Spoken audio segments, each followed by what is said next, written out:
बिस्मिल्लाहिर्रहमानिर्रहीम। अस्सलाम वालेकुम। आज फिर एक नई स्टोरी के साथ मैं आपके सामने हाजिर हूँ। क्या अजीम रोमानी दास्तां अनारकली झूठ पर मबनी है? जी, उर्दू ड्रामा की तारीख में इम्तियाज़ अली ताज की तख्लीक ड्रामा अनारकली को जो मकबूलियत हासिल हुई है वो अपनी मिसाल आप है। ये ड्रामा पहली बार 1932 में शाया हुआ। इसके बाद अब तक इसकी मुतअद्दिद एडिशन शाया हो चुके हैं और इस ड्रामे की मकबूलियत बरकरार है। भारत में अनारकली की कहानी की असास पर एक फ़िल्म मुग़ल आज़म बनाई गई है, जिस फिल्मियों ने बहुत पसंद किया। अपनी नौइयत के लिहाज से अनारकली एक ऐसी रोमानी दास्तां है जिसकी हकीकी मआक़ के बारे में अब तक कोई ठोस तारीख़ी हकीकत या दस्तावेज़ी सबूत सामने नहीं आया। नूरजहां और जहांगीर के कबूतरों वाला मामला है जो कभी था ही नहीं, मगर लोग अब तक इस काल नक्श फिलजर करार देते हैं। जी हाँ, अनारकली की पूरी दास्तां ऐसे वाक़यात से लबरेज है जो सिरे से कभी वजूद में ही नहीं आए। खुद इम्तियाज़ अली ताज ने इस ड्रामे की हकीकत के बारे में अपने तहफ़्फ़ुज़ात का इज़हार किया है और इसको तारीख़ी वाक़यात से मुतसादम समझते हुए इसकी अफ़सानवी हैसियत को वाज़िह किया है। कहा जाता है कि अनारकली का वाक़या 1599 में वक़ू पज़ीर हुआ। यूरोपी सियाह विलियम फ्रैंक जो 1618 में लाहौर पहुंचा, इसने अपनी याददाश्तों में इस अलमिया का जिक्र बड़े दर्दनाक अंदाज में किया है। इसने पूरी कोशिश की कि किसी न किसी तरह इस मनगढ़ंत वाक़ये के ज़रिए मुग़ल शहंशाह अकबर को बदनाम किया जाए। इसने अकबर की तौहीन, तज़लील,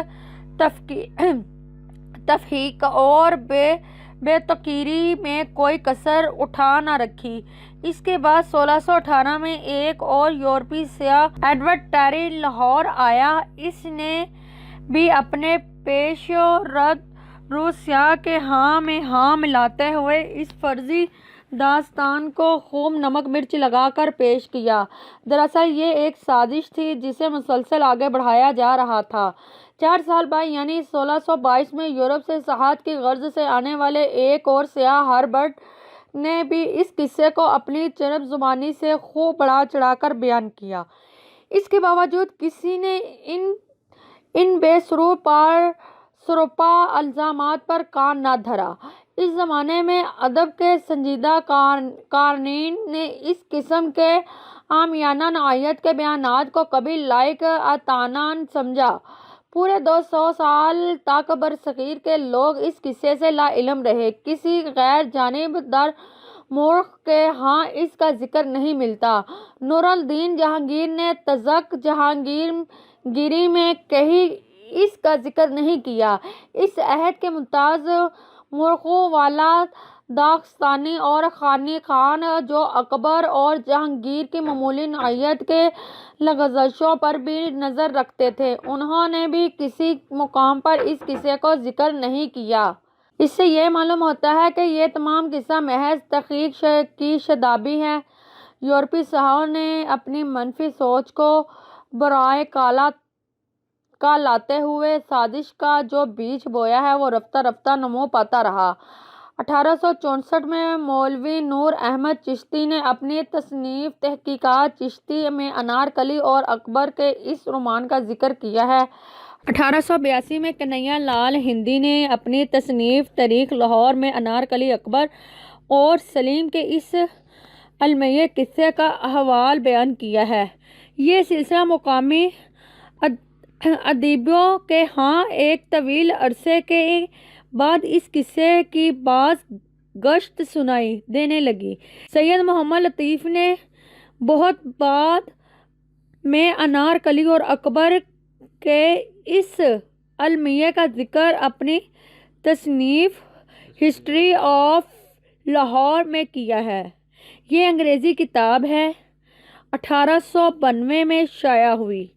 تاریخ حقائق سے یہ بات روز روشن کی طرح واضح ہو جاتی ہے کہ انارکلی اکبر اور سلیم کا یہ رومانی المیہ، جسے ابتدا میں یورپی سیاحوں نے محض تفنن طبع کے لیے اختراع کیا ہے، آنے والے دور میں اس پر لوگوں نے اندھا اعتماد کرنا شروع کر دیا۔ ایسا محسوس ہوتا ہے کہ حقیقت کو خرافات کے سرابوں کی بھینٹ چڑھا دیا گیا ہے۔ آثار قدیمہ، تاریخی حقائق اور دستاویزی ثبوت اس تمام المیہ ڈرامے کو جھوٹ کا بلند قرار دیتے ہیں۔ وہ دیوار جس کے بارے میں یہ شوشہ چھوڑا گیا کہ اس میں انارکلی کو زندہ دفن کیا گیا، اس کا اثر لاہور شہر میں کہیں موجود نہیں۔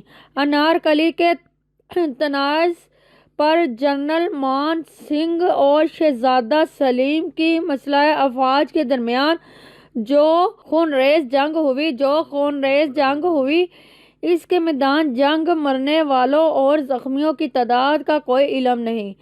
جنرل مان سنگھ تو مغل افواج کی کمان کر رہا تھا۔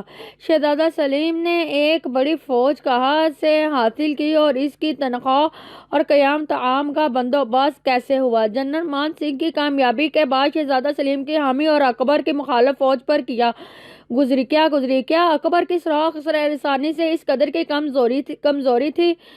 کیا اسے در آرام کے علاوہ کسی سراغ رساں نے اس بات کی مخبری نہ کی کہ ولی عہد شہزادہ ایک کنیز کے جنگل میں پھنس کر بغاوت پر آمادہ ہو سکتا ہے؟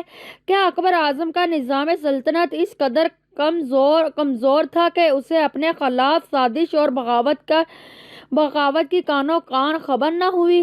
یہ سوال ایسے ہیں جو اس قصے کا نہ صرف من گھڑت ثابت کرتا ہے بلکہ اسے یورپی سیاحوں کی بدنیتیاں اور ذہنی افلاس پر منبی ایک صریح جھوٹ قرار دیتے ہیں۔ لاہور سول سیکریٹریٹ میں جو انارکلی کے نام سے موسوم ہے وہ انارکلی کا مقبرہ نہیں بلکہ زین خان کوکا کی صاحبزادی صاحب جمال کی آخری آرامگاہ ہے۔ یہ شہزادہ سلیم کی ملکہ تھی۔ اس کا مقبرہ شہزادہ سلیم نے اپنے عہد میں تعمیر کرا دیا۔ جس کو ہماری یہ سٹوری پسند آئی ہو لائک اور شیئر اور ہمارے چینل کو سبسکرائب کریں۔ اگر آپ نے کمنٹس نہیں کیا اور کمنٹس کریں اور ہمارے چینل کو سبسکرائب کریں، ساتھ والی بیل کو دبا دیں۔ Thank for watching. اللہ حافظ۔